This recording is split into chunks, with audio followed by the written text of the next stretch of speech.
Welcome back to the SC, a space where we pull great scripts apart to understand how they actually work on the page and what new writers can take away from them straight into their own drafts.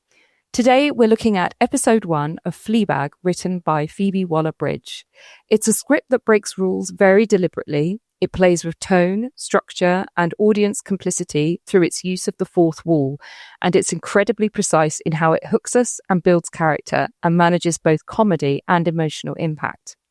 Before we start, if you can, I would really recommend reading the script first. It will sharpen what you take from this conversation, especially when we get into how specific moments are doing multiple jobs at once. All of the scripts can be found easily through Google search, but today, Eleanor, our guest, has read The Scriptures, which is a published book version of the entire scripts from the series, and I have read the shooting script version that is found online. So we'll be comparing how those two scripts differ.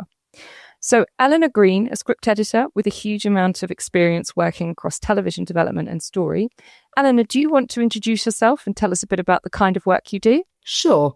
So I have more than 25 years experience working in the drama industry. I began life as a runner on Queer as Folk, which was a lot of fun. And from there, I kind of discovered this amazing job called script editing. So I was lucky enough to get a job as a script editor.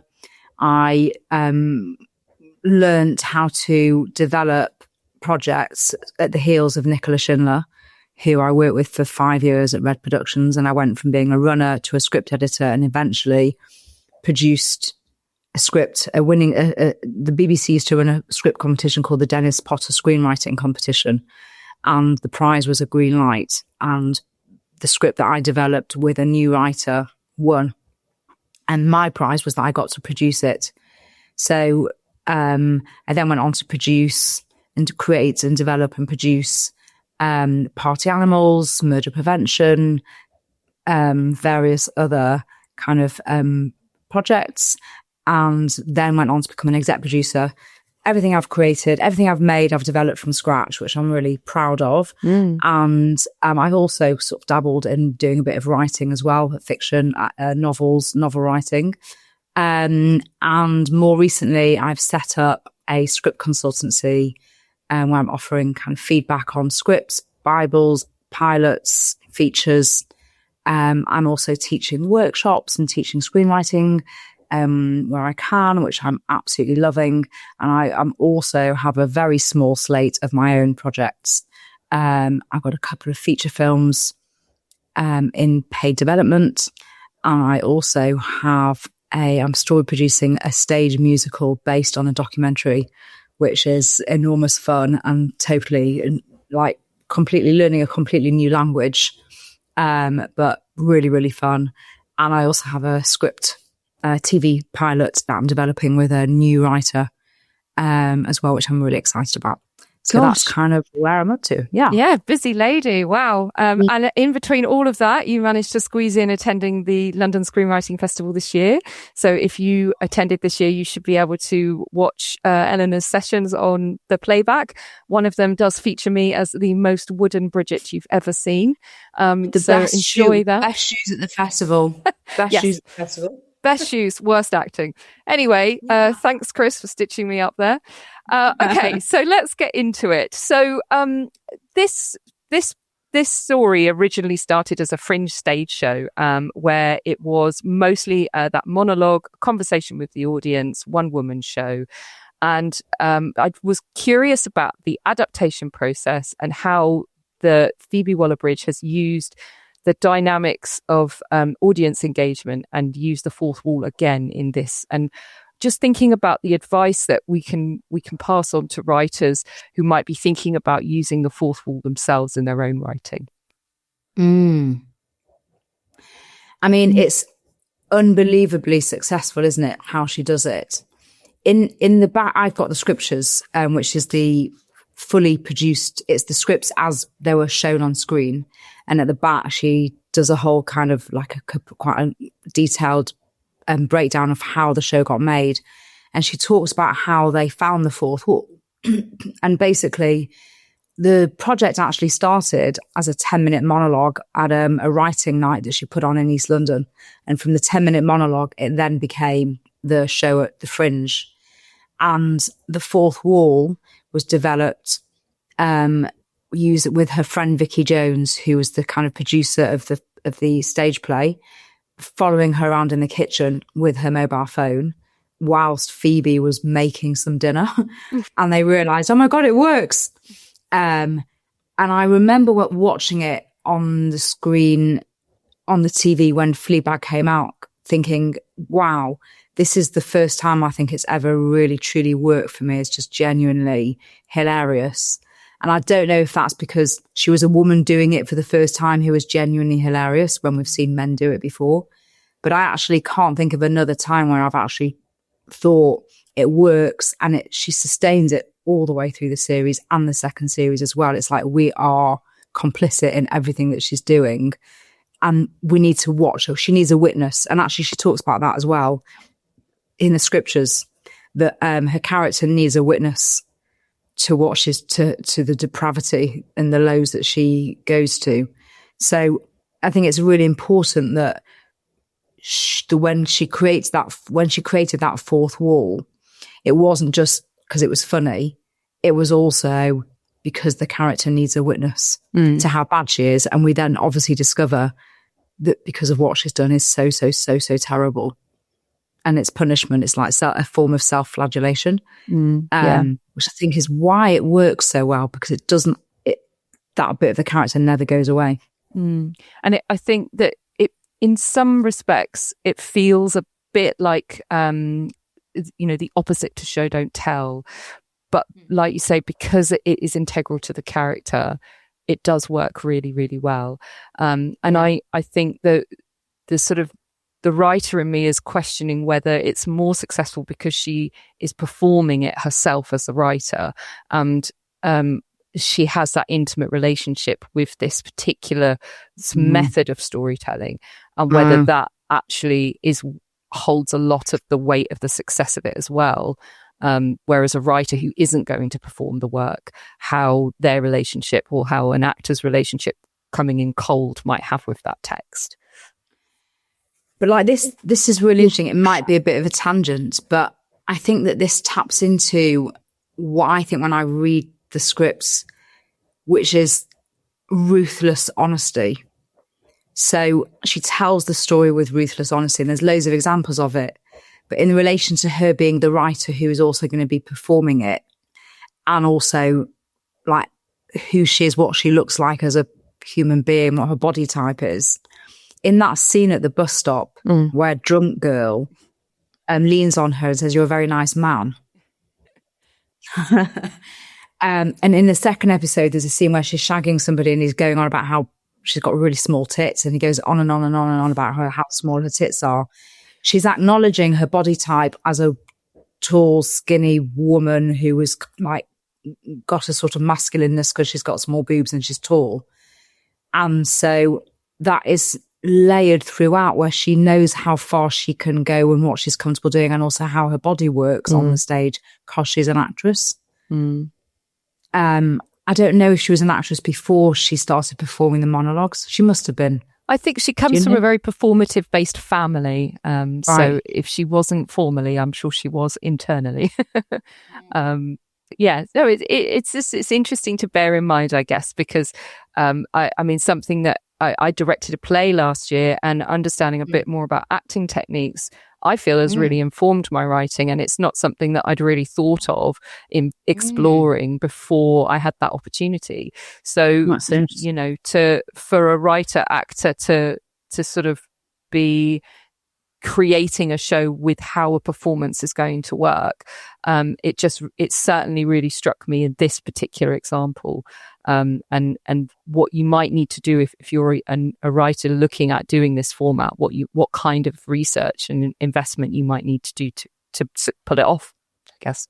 I think that there's a layer to this also, which is really useful for any format, for any script, for any kind of writer putting something together, is like there's a really fine balance in writing between objectifying a person and making the person the subject. Because how a person is in the world, their height, their bearing, their attractiveness, their weight, it does have a bearing in the world. It does make a difference to how they are in the world. And whilst you don't want to objectify every single character by defining them as pretty or ugly or fat or thin or whatever, if there is a defining characteristic about them that informs how they move through the world, and then if that can inform the scenes that they're in, it makes it tough for a casting director because it's so specific. But it's probably brilliant for a writer to think in that way because it's so specific. Yeah. Do you know what I mean? Like characterization is so obviously so important. That is the writer's gift, characterization, dialogue. I think those are the writers. That's what the writer is able to own. So, and I think that part of the joy of the scripts is that she knows exactly who's going to be in the story. You know, she wrote the sister part for the actor for Sean. I can't remember his name. The person who plays her sister, she wrote it for her.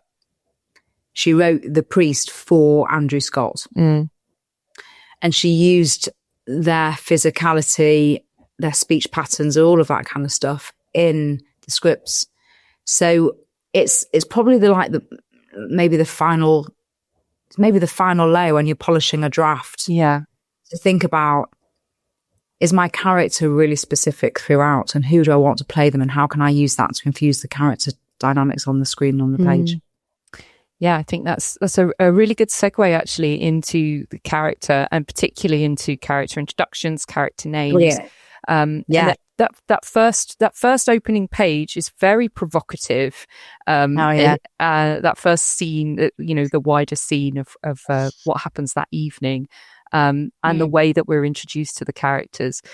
It's very atypical, and I just wanted to explore with you, is Phoebe Waller-Bridge able to get away with it because she is a proven writer, or is her style something that we can learn from? Well, she wasn't really a proven writer at this point. She had done a sitcom set in a hospital. Oh yes, remember that? Yeah, I remember that one. Oh, what it was called? It was about squatters basically living in a hospital, a broken down hospital, run down hospital, a hospital that was no longer running. I think it's beautiful writing, and I don't think it's because of like whether she's established or not. Although maybe it's that experience of writing on that sitcom, and as a writer, gave her the confidence to write like this.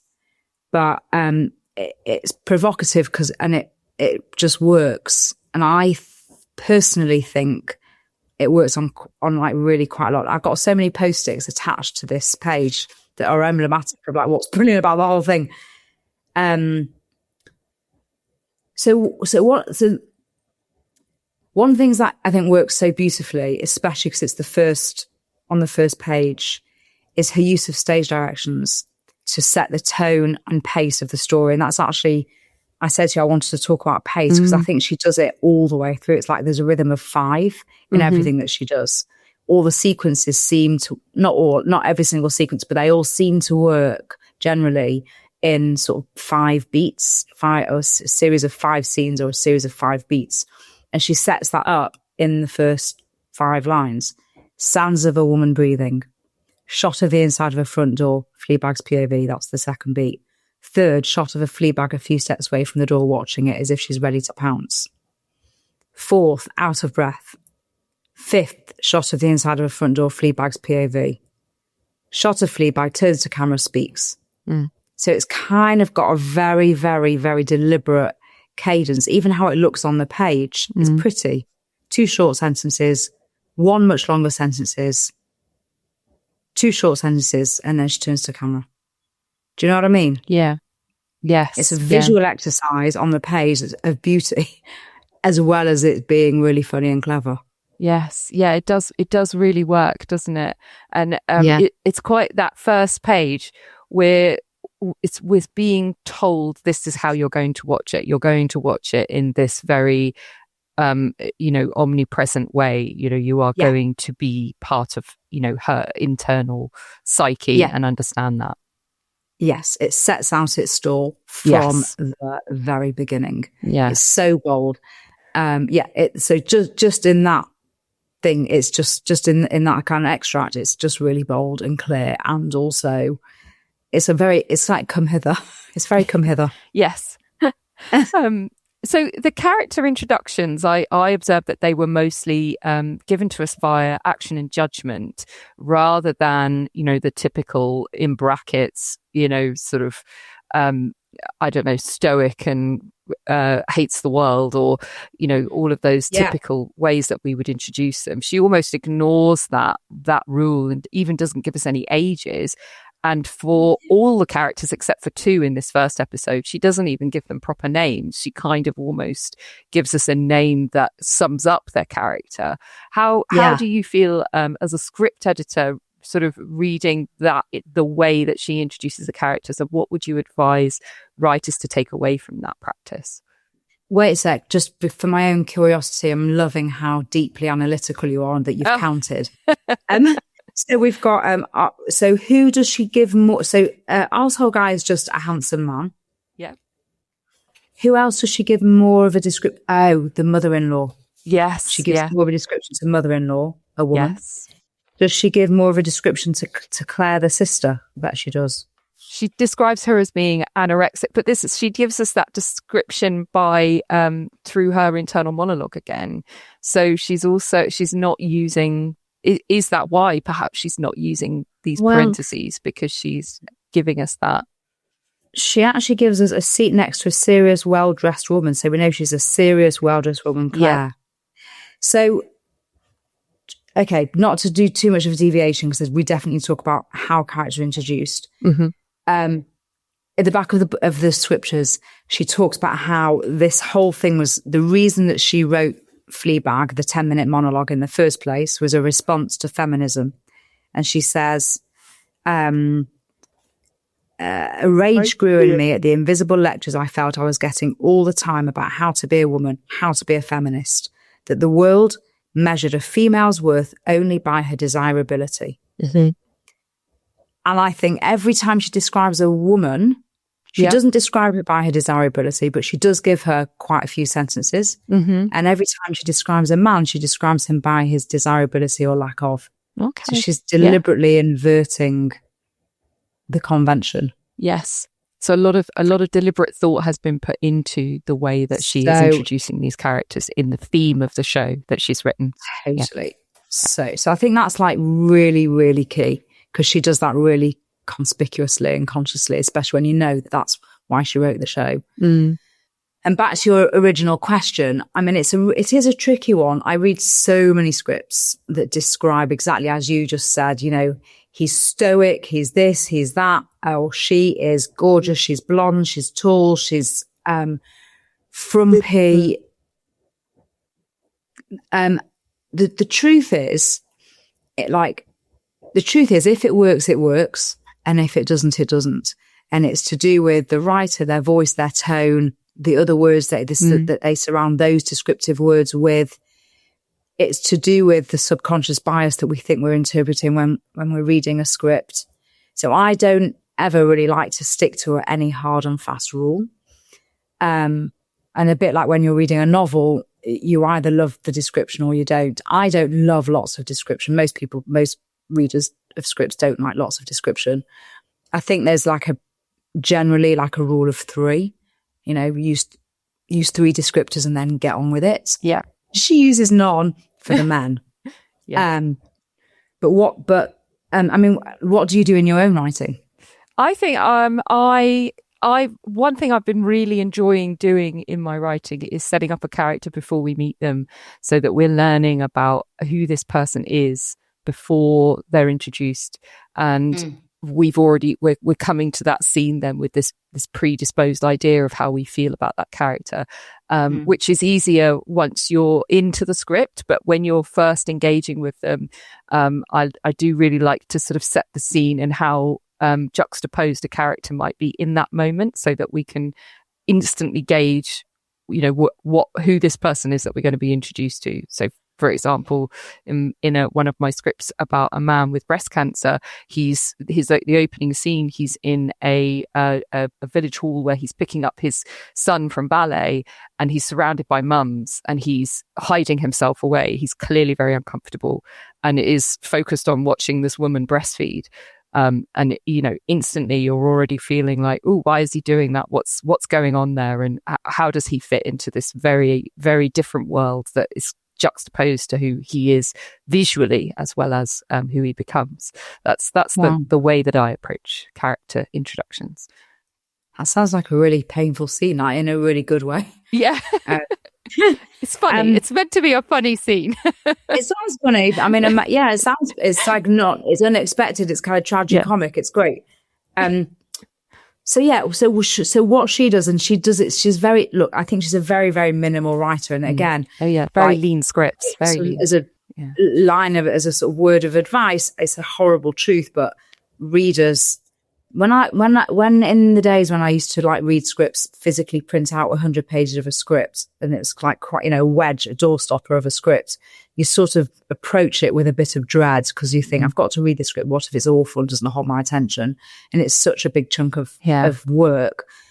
You used to flip through and look at literally flip through and look at the relationship of black to white. Mm-hmm. More black, you want a sort of aesthetically pretty balance of black to white.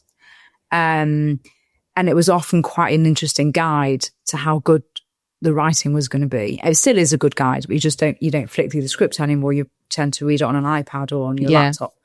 But that truth still holds. And again, as an aesthetic experience, and reading is an aesthetic experience, right? And TV is an aesthetic experience. So I think it's okay to say that reading a script is an aesthetic experience. Again, just on the front page, it's so minimal. You've got a long Fleabag monologue to camera, which thankfully is absolutely hilarious. And again, ruthless honesty. And then everything else is like, oh, hi, hey. And then you get to it immediately. I mean, it's not sparkling dialogue, but it's full of tension. You can't wait to see what's going to happen next because you're already in love with the character.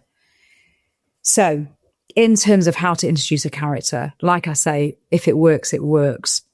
What's really clever about what she does, and again, because it's a comedy, it works, because it's her, it works, because we've had that hilarious introduction to her, it works. She opens the door to a handsome man. The description is in the gap between handsome man and him being called arsehole guy. So the gap between the description handsome man and the title arsehole guy is quite big. You don't expect the handsome man to be arsehole guy. And then, of course, we expect arsehole guy to be named arsehole guy because he's an arsehole. Yeah. And you go, oh, handsome man, but he's an arsehole. What a shame. Yes. And you also know from the description that she was like, is a booty call.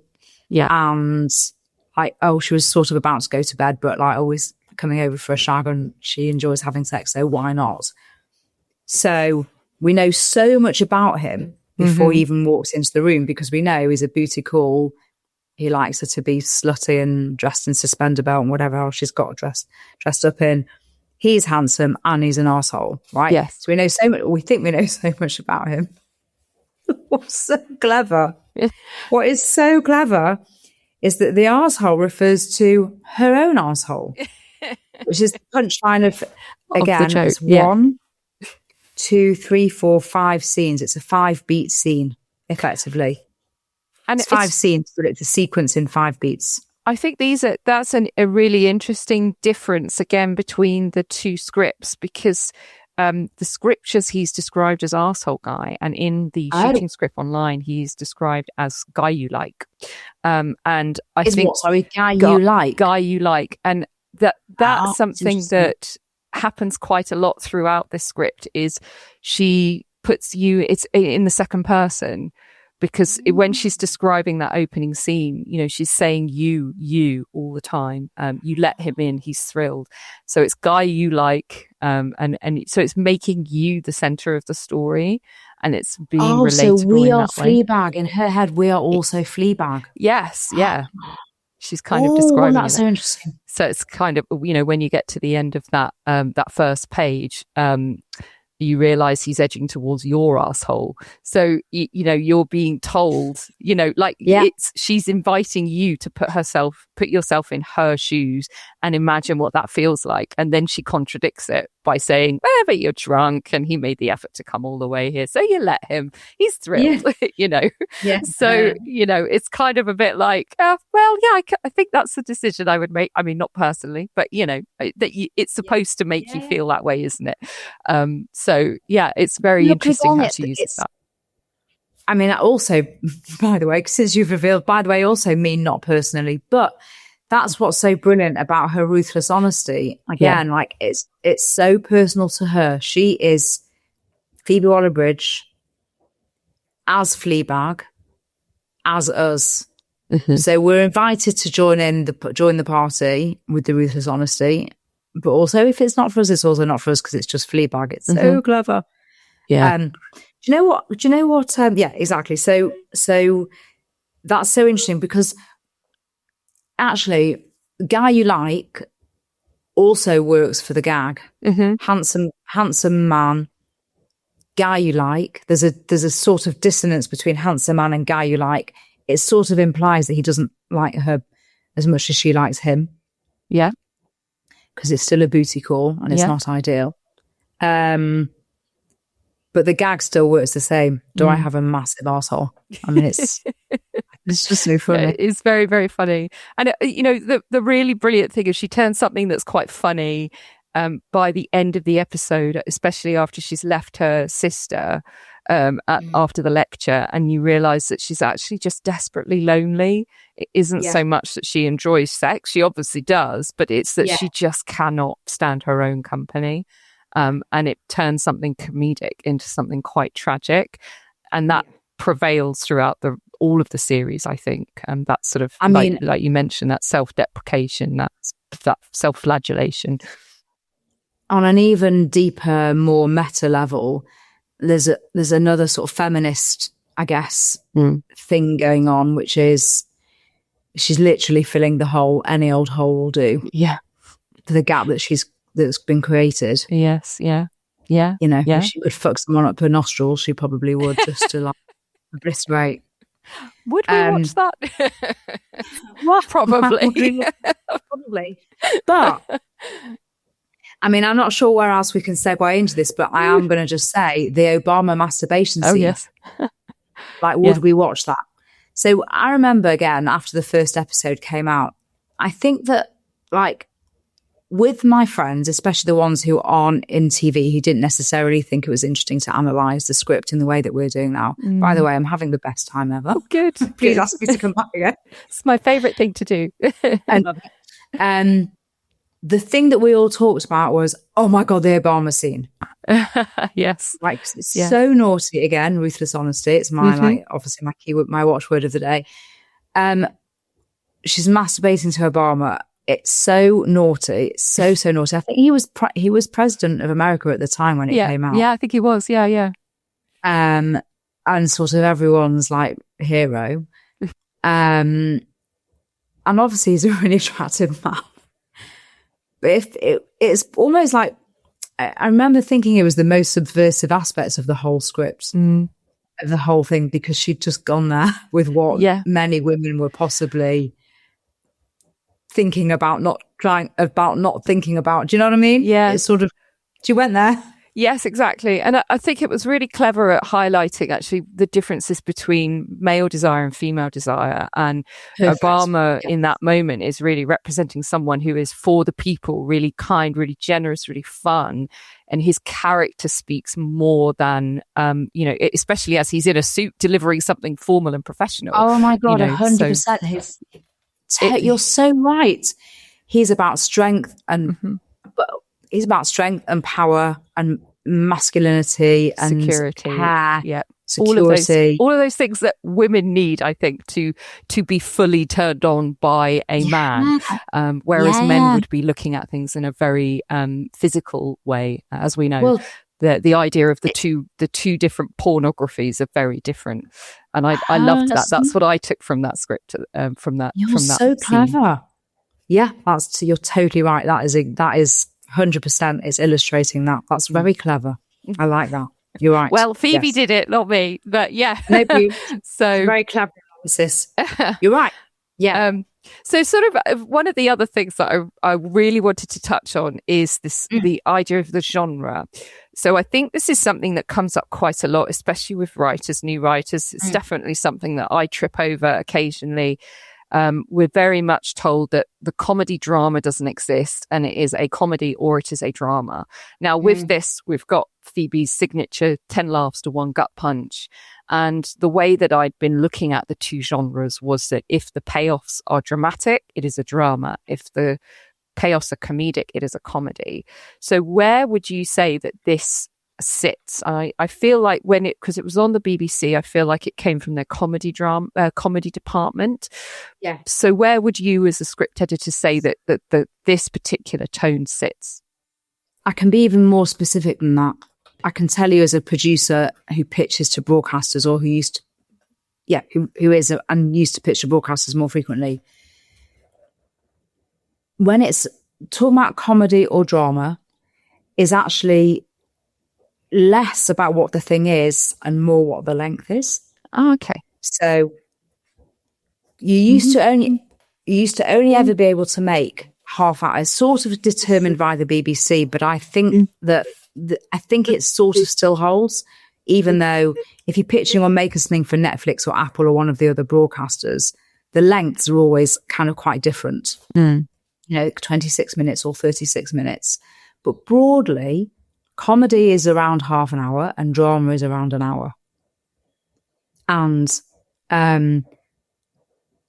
comedy can have lots of like darkness in it. Jack Rook's Big Boys is one of the most stunning, emotionally painful, beautifully written things that I've seen on TV in the last 5 years. I really, really love that show.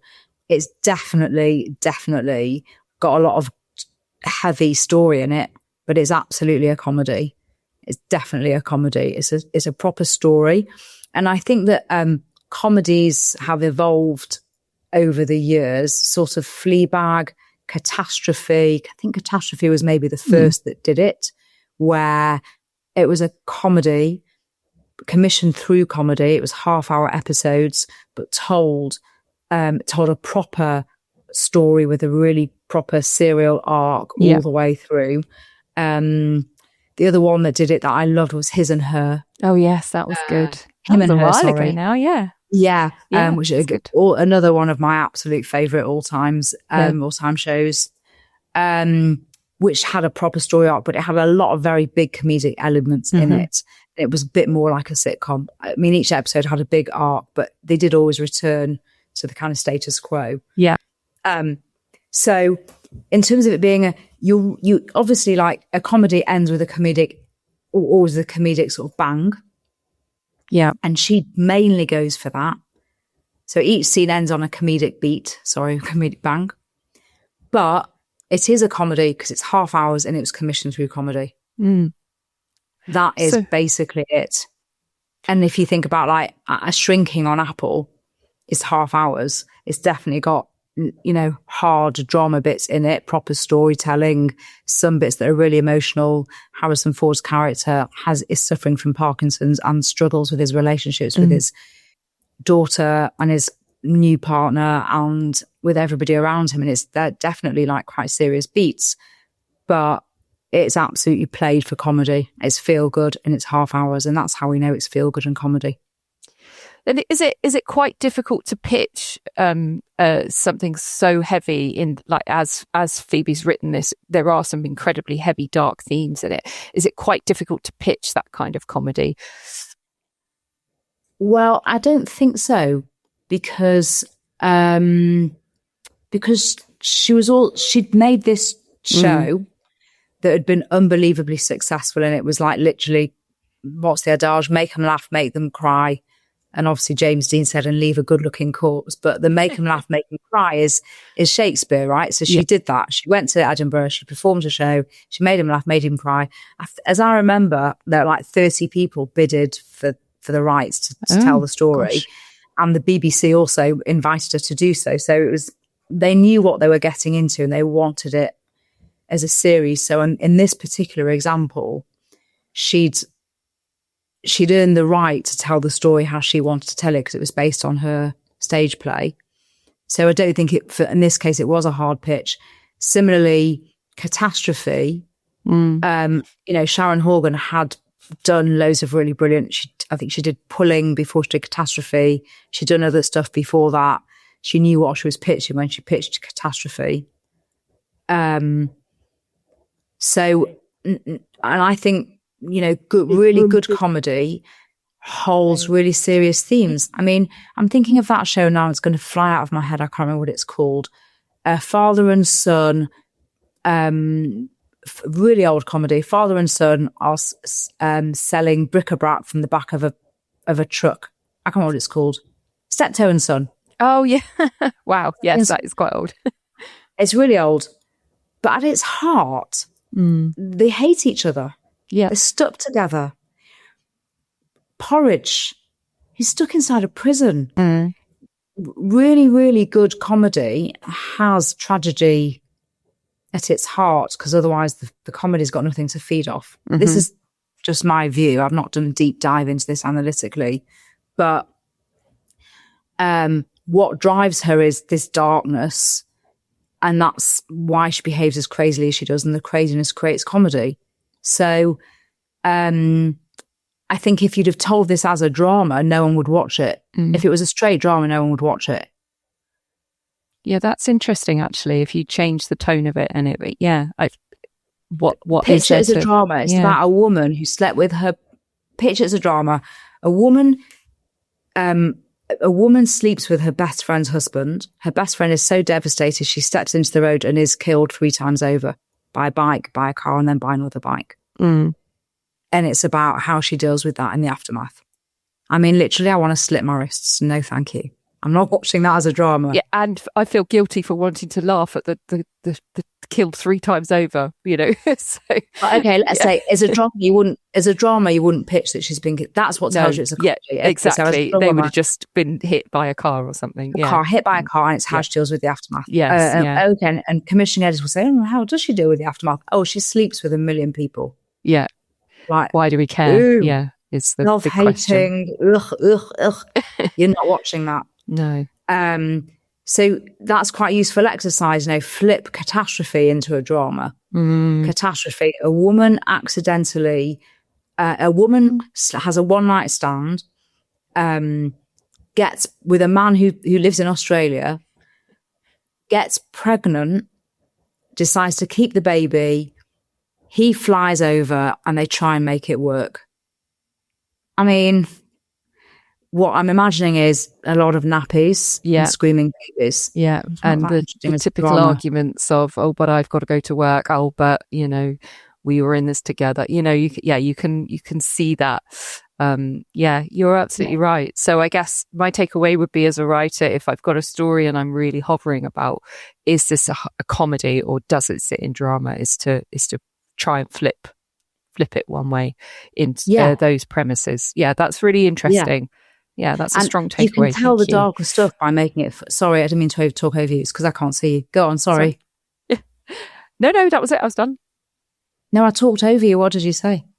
I just said that was a really helpful, really, really helpful takeaway for me. So good. And I suppose the other thing is that to say, if you've got a really, really dark story that is really boohoo and like miserable, turn it into a comedy.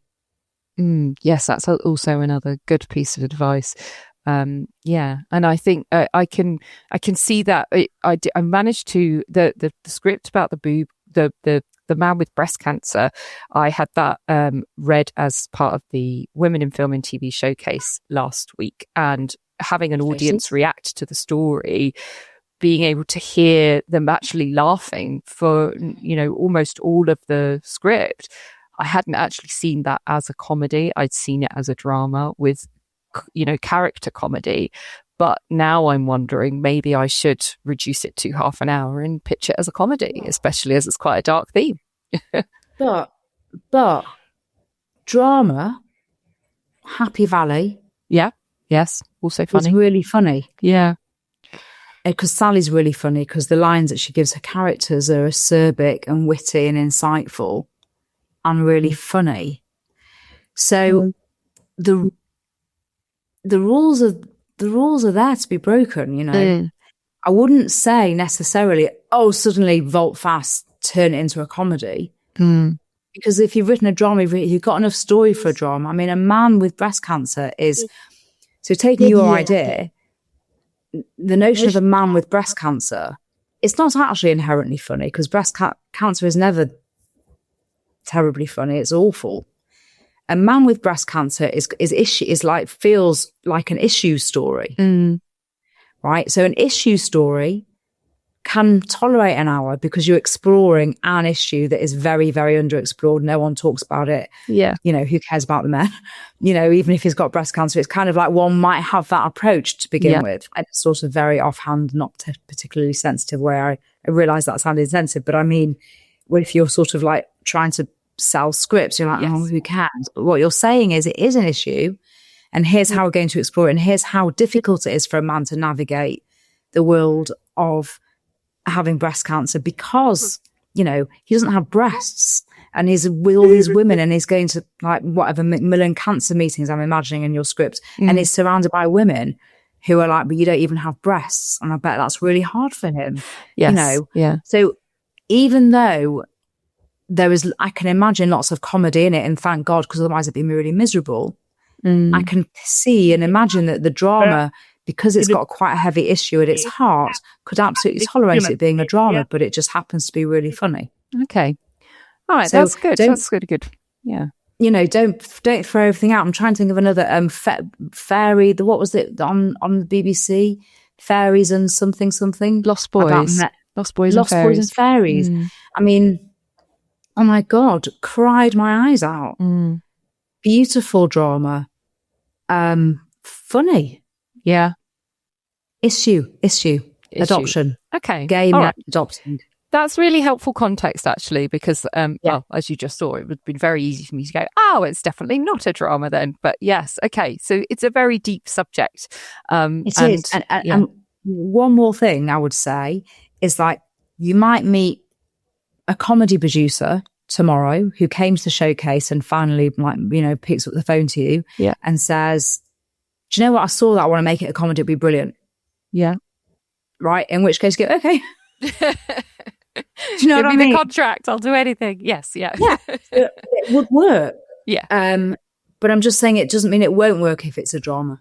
Yes, I see. It depends who your producer is and who they work for and what their previous projects have been and who they want to pitch it to and how they want to shape it. Yes.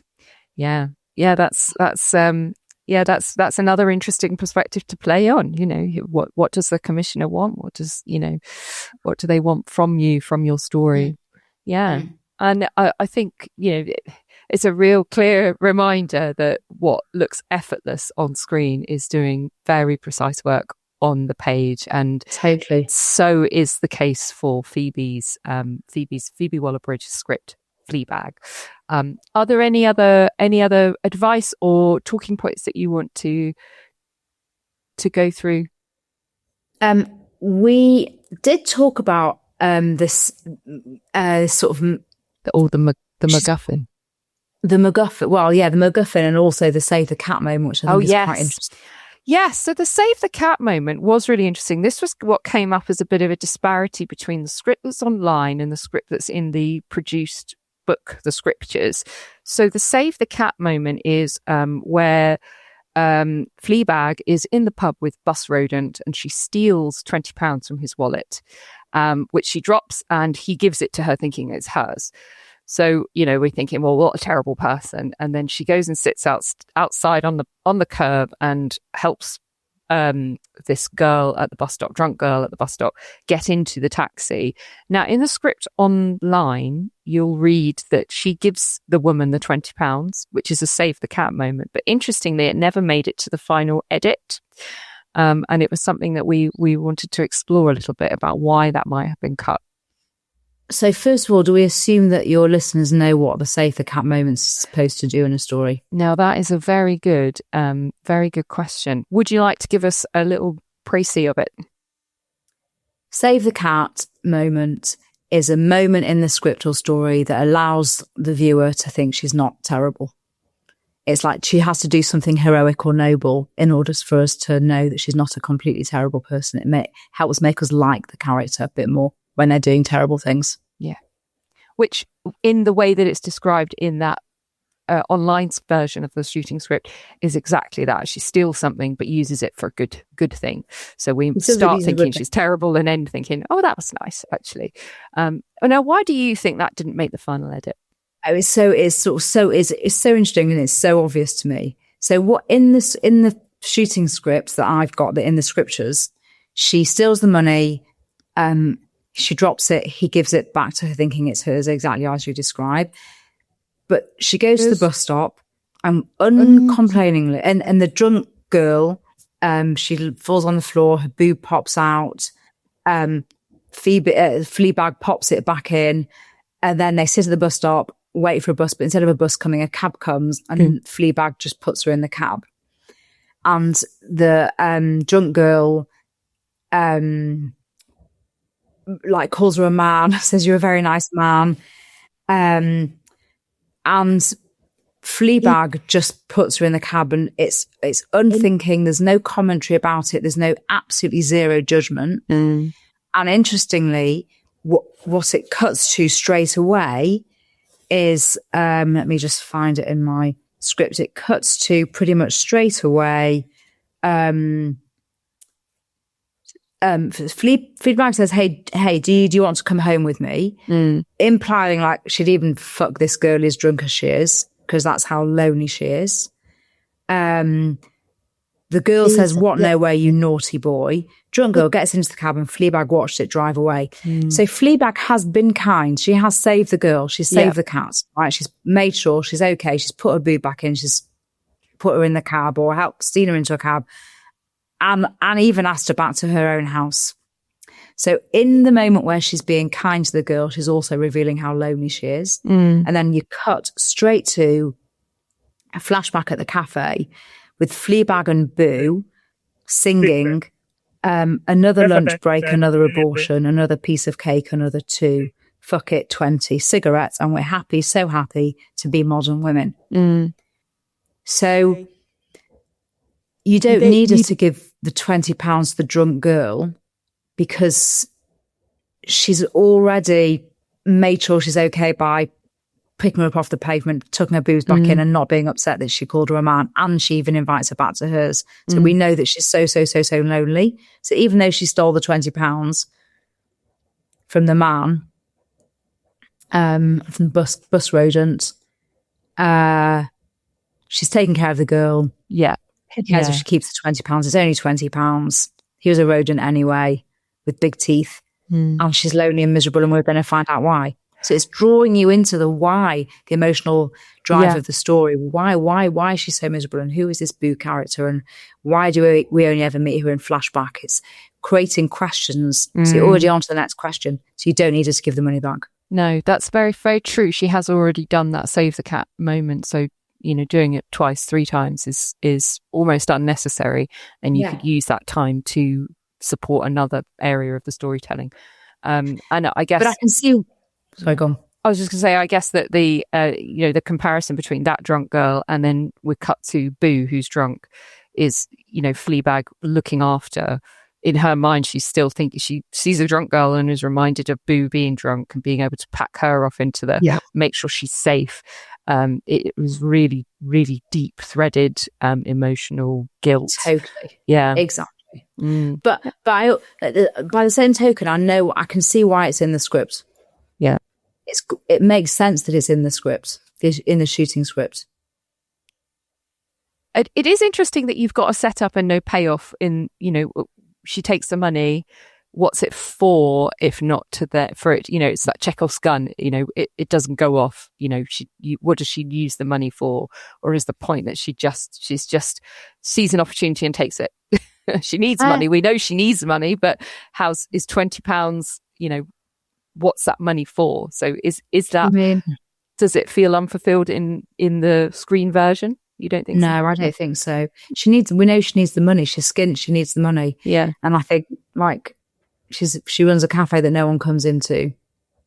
Yeah. So I don't know. It's interesting. I don't think it is. I don't question that at all. Do you know, there's one thing I do question the whole script. And I wonder if you pick up on this. And I also remember thinking, and I watched it on screen. Yeah. That to me, and if I was script editing this, I would have probably not let this go. And I can be quite maybe too particular with this kind of thing. I know it drives some of the writers I've worked with, it's driven them mad in the past, the sort of how deep I want the backstory to be. But with Arsehole Guy, it's clearly not the first time they've had sex.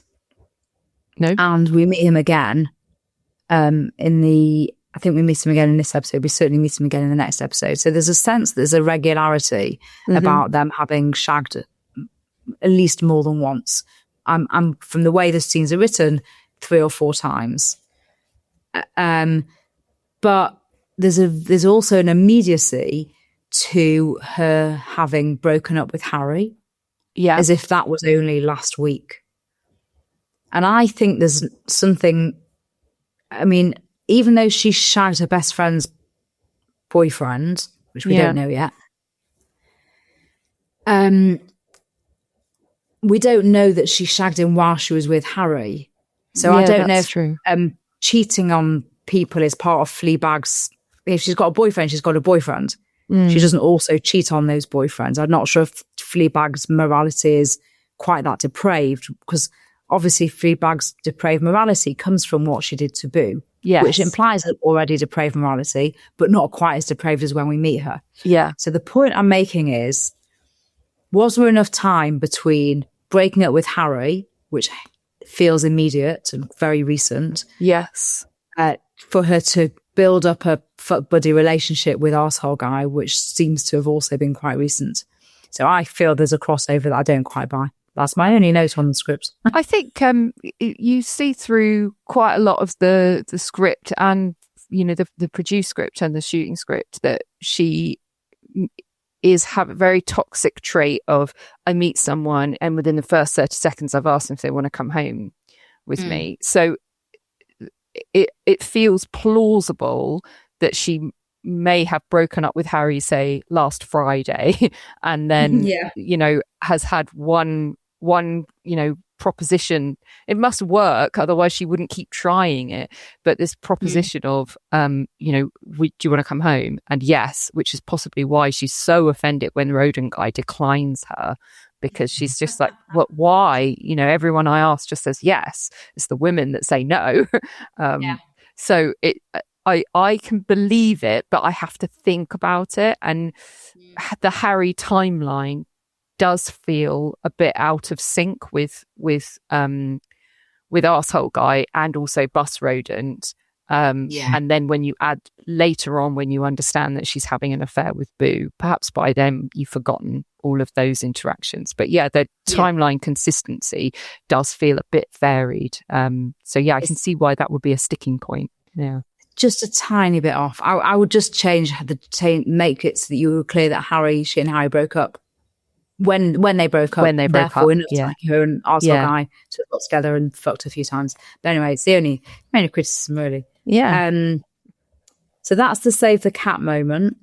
And did you want to talk about the MacGuffin, the statue? Yeah, we can mention the MacGuffin because it's quite an interesting use of the hook that brings us into that second episode and therefore subsequent.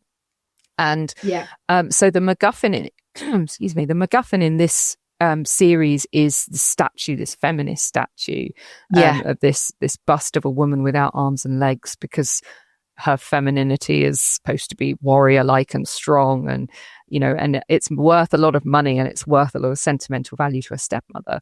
So she steals it, and it becomes a bone of contention between her and her sister. Sort of a bit of fun, but a bit like passing a bomb. You don't want to be caught holding it. So it is interesting, and I think what I was curious about with it is how it weaves into the theme of the feminism and her toxic traits, but it also really helps set up quite a lot of the threads that pull through the spine that comes through this series.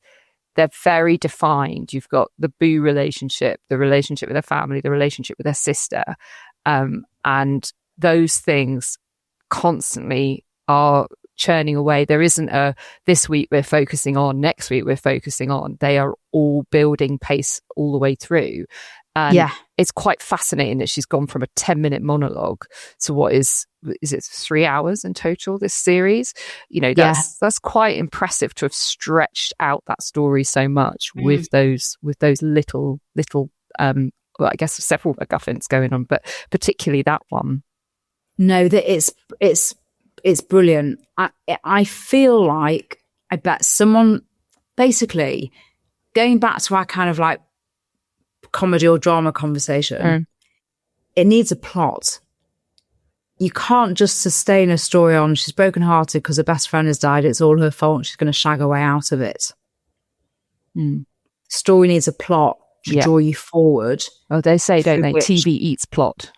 TV eats plot, right? So you need something that draws all the bits of the story, that draws your main characters, your main recurring characters together, which essentially is her family, because her family are going to save her ultimately. Yeah.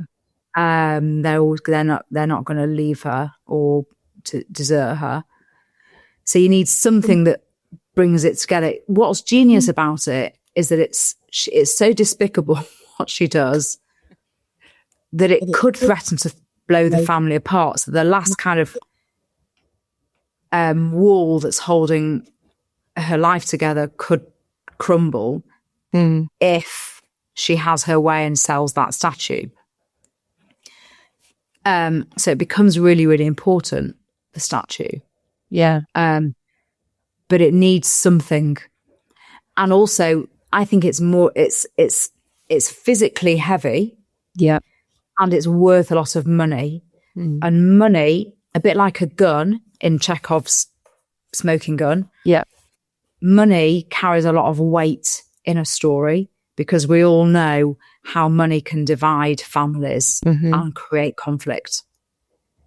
So the fact that thing is worth a lot of money, not just that it's a torso with boobs and no arms and legs, it's a brilliant metaphor, it's gorgeous, it's perfect, it's wonderful. But also it gives you some genuine stakes that are present, not a dead person in the past, but present day stakes that are worth a lot of money and therefore could really threaten to blow the family apart if she does the wrong thing with it. Yes. Yeah, that's a good thing to remind us about, is that, you know, we've got the stakes in the past with Boo and what happens, but how you keep that momentum going in the present is really key to the series arc as a whole. So yeah, that's a really good point to remember, I think. Yeah, and it's such a seamless series. It's very well done. And it's been a real pleasure to pick it apart with you. So thank you very much. Are there any other final takeaways you've got for this particular script? I don't think so. Maybe did we talk about feminism enough? We touched on it a few times, but yes, the biggest theme about this is around feminism, and it comes up a lot. She talks quite a lot about boobs. Seem to focus a lot, actually. Especially my favourite scene of the whole series is when she stands up in the Quaker prayer room and says, "I sometimes feel like I'm a bad feminist because I haven't got big enough tits," or something like that. Or yeah, so it's yeah, and I absolutely love that, and it does all of these contradictions that we're told in society of what is a feminist, what is it to be a woman, and you know, even right down to that hair day rant that she does is another brilliant moment in television. What do you take from the particular lens of this feminism? Because I can imagine for some commissioners that word could put fear in their hearts to put that on television. What's your take? Well, what's really good is that she doesn't sort of state it. She states it through other characters, and in this first episode, she states it through the lecturer So when she goes to see Claire and meets Claire at the lecture about a woman talking about feminism, she makes the woman talking about feminism sound like a bit of a Burke. And if I can find it, I will quote. Hang on, please hold. And they put their hands up because they would like 5 years off their life for the best body. Right. The lecturer says, so they're in a lecture stage about feminism. So I pose the question to the women in this room today. Please raise your hands if you would trade 5 years of your life for the so-called perfect body. Yes. And they say, and they both put their hands up and then say, we are bad feminists. I mean, she just deals with it so brilliantly. Yeah. But the whole story is about, but then she explores it like obviously every which way. You know, her sister she thinks her sister is anorexic, but at least she looks good in clothes. Yeah. And again, it's ruthless honesty. No, I don't want to be an anorexic. I don't, but thin people, you know, I'm as a victim of like marketing as anybody else is, and like my perception of people who look good in clothes is that people who are thin look good in clothes. Now that I'm like subject to a whole load of different sort of inputs via Instagram and artists like Meep and actresses and Lena Denham and the actresses that she puts centre stage, and you know, perceptions are changing, and the beauty industry is changing, and what we see on the screen as like exemplars of beauty and perfection are all changing. But 10 years ago, when this was on, we were not yet on that journey. You know, we were at the beginning of that journey. So I think it's really interesting how she says those things, and we all think those things, but maybe we don't think those things anymore. And what is a good feminist? Have you listened to the podcast, the Bad Feminist? I've listened to some of it, not on a regular basis, but I have listened to some of it. Yeah. Yeah, it's brilliant, and I'm so glad it's there. Yeah, I'm so glad it's there. I don't listen to it all the time, but when I drop in, I'm like, oh yes, yeah. Thank God I'm allowed to just feel what I feel, and it doesn't mean I'm not a feminist. Yeah. And I guess that's something that you know, she's done quite well, is that she's set up these contrasting models of womanhood with the lecturer, but also with the godmother, who is just this sweetness and delight, and you know, it does embody a bit of an archetypal stepmother, even though she's not an evil one, as we're told.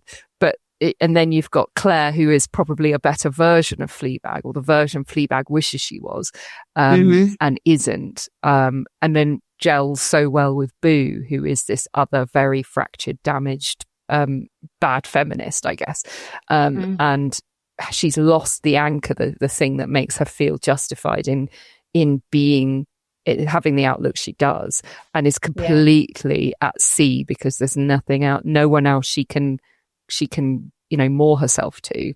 So, and I think that's a really clever way of kind of making, because I think most of us feel like that at some point, if not most points in our lives, especially out there in the world professionally or with family, or, you know, so I really connected with that part of the feminism that was brought in the script.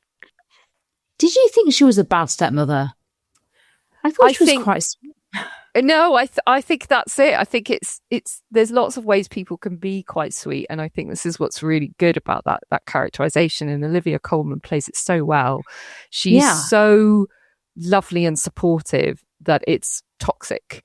She clearly doesn't like her. She clearly doesn't want them involved. She clearly doesn't want them around, but she uses her niceness to enforce that. So you feel uncomfortable being, you know, you feel uncomfortable and horrible for being the one that doesn't like her, because there's nothing to hate. But actually she, especially as the series moves on, you know, you really feel it's more like the way she says things, what she says and how she delivers it are very different things. They're telling different stories, and it's a very clever way of using that toxic feminist or trope of I'm a woman's woman, and I depict myself as a black piece of art, and I can understand and interpret this sculpture in better ways because I'm a better feminist than you.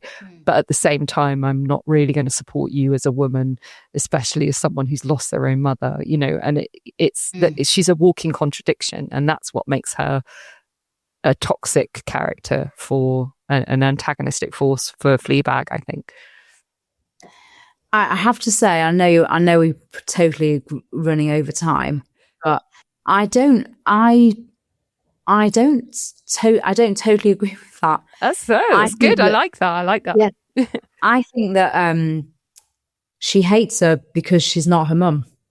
Okay. And anybody would not be right. And she is a bit annoying. Yeah. I mean, painting at 3 o'clock in the morning or 2, in the seat in episode 1, Fleabag turns up and she's painting. Dad's asleep, and stepmom is painting in the painting room, and Fleabag comes in. I mean, if I was with my partner at 2 o'clock in the morning painting and got interrupted by a drunk woman standing outside the house, a grown woman who should be old enough to look after herself now, I'd be pretty cross about it. And the daughters, Claire and Fleabag, are not. I mean, Fleabag is not nice. No, she's not nice to her dad. She's not supportive of dad. She needs him too much. She's not terribly kind. She does really, really bad things. And the stepmom is not her mother, not trying to be her mother, but she's trying to protect the man that she loves, who is Fleabag's father. And I don't really blame her for wanting to keep Fleabag at a distance, because Fleabag is bad. Yeah. And so I think the point is that Fleabag doesn't like her because Fleabag's a bitch. And no, she's not a bitch. Fleabag is damaged and is badly behaved. And she hates everybody because she just hates everybody because she's damaged and is badly behaved. So I agree with you. I think she does not like her stepmother because she is not her mother.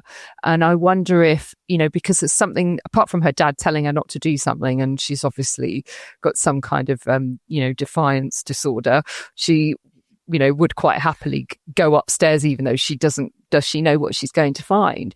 But maybe it's compelling to kind of go, okay, I'm really hurting. I just want a mother figure. I want my mother, and goes into this room, and it's just this disappointment of, I want someone to tell me I'm a crap person, and she's not doing that. And mum would say, what the hell are you doing here? It's 2 a.m. Look at you, sort yourself out. And maybe it's that, that she's not going to get from that. But and the protectivity that the stepmother has over the husband, totally justified. But there's just something really, I don't know. It's the way Olivia plays it. It's just so genius. That she's makes annoying. Me she is annoying. She's like an irritating, not very good artist. Yeah. It doesn't mean, as she describes her in the scriptures, she's not. She's a cunt. Yeah. And I loved actually a small segue, but in the shooting script, it does say that there's an alternative word, and I assume that's because she wants to get this to be on BBC. Right, let's it says that. Quickly go back. It says, to be fair, Fleabag walks into a room revealing Godmother with her back to the door. Okay, again. Description through storytelling, not through describing what she looks like. Yes. We know exactly what she looks like by how she's describing her. Revealing Godmother with her back to the door, painting thick black paint delicately onto a canvas. Fleabag watches her. You just know who she is. Fleabag to camera. To be fair, she's not an evil stepmother. She's just a cunt. Yes. To Godmother. Hi! And the alternative line in here is she's just a cock, which I think is really interesting that she's offered an alternate line, which I guess shows she's aware that she's pitching this to the BBC and that the BBC might not like that C word particularly. I'd go for another C word instead. Well, when I was working on Clocking Off, this is over 25 years ago, and I don't know if the rules are still the same, but I used to have a joke with my fellow script editor, a writer called Matt Jones. We used to joke that on the BBC you're allowed, after 9 p.m, You're allowed 1 fuck, 2 shits, and as many bloody bastard assholes as you want.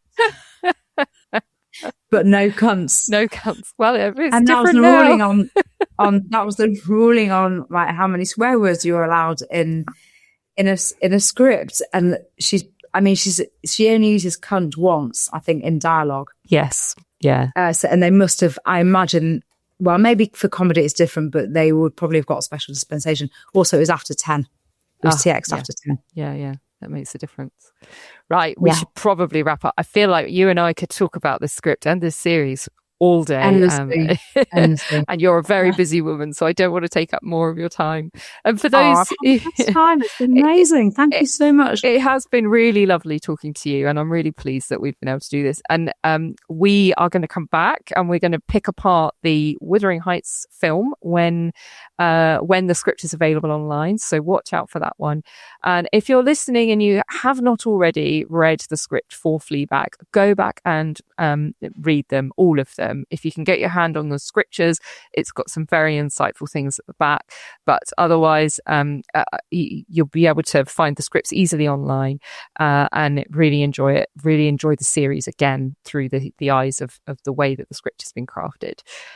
So we'll be breaking down another script again very soon. Will teach us about the craft. And until then, keep writing and most importantly, keep reading. But thank you very much.